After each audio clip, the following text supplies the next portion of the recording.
Ako si Menga, yan laging galitan nanay. Welcome to my mini vlog.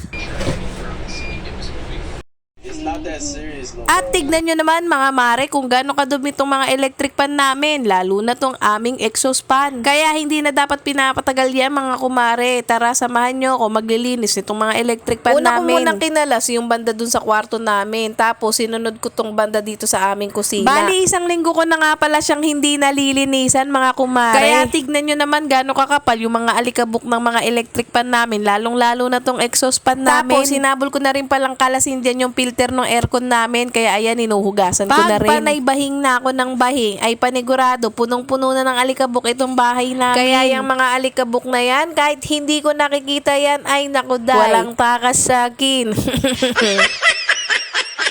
Bali, hinuhugasan ko na nga pala yung mga parts ng electric pan. Tapos mga ilang minuto, pinapatuyo ko yan bago ko muna sila ilagay. Dahil pag nilagay nyo sila kaagad na basa dun sa electric pan nyo, kakalawangin nga yan mga mare. Kaya mas magandang patuyuin nyo muna mga kumarikoy.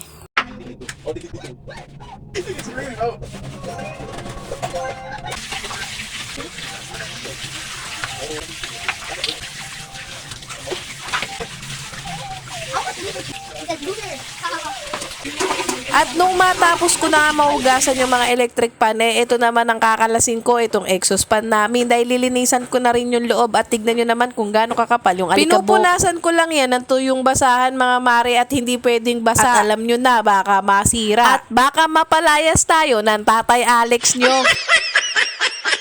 At nung matuyo na nga yung bahay nitong exhaust fan, kinabit ko na nga. At pagkatapos nito mga mare, maliligo lang muna ako at saka ko ikakabit yung mga electric pan. At nung matapos na nga ako maligo mga mare, ito ikakabit ko na nga tong mga parts ng electric pan na tinanggal ko kanina. After ko nga silang maikabit, ito naman ang problema ko mga mare, ang pinakaayaw kong gawain dito sa loob ng bahay, itong pagtutupi. Yung ang sipag-sipag ko sa gawaing bahay, lalo na sa paglalaba, pero pagdating dito sa pagtutupi, ay nako day, nakakaantok talaga siya.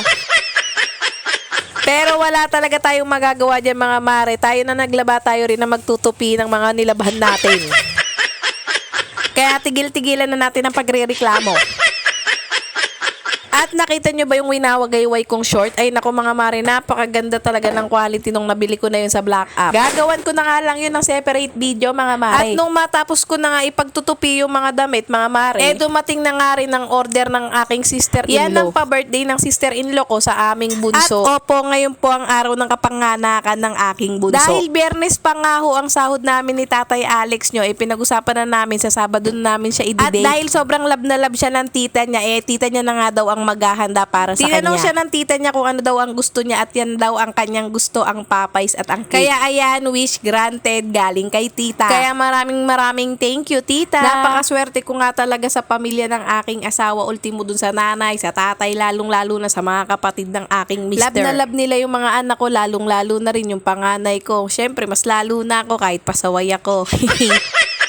Ay, grabe naman siya, oh. Malapit na rin kasi ako mag-birthday. Baka naman. Cheers! Ay, nako, masyado nang makapal lang pes. Kaya hanggang dito na lang muna ang aking video mga kumare. Don't forget to like and share and follow. Magkita-kita tayo sa susunod kong mini vlog. Bye mga kumare!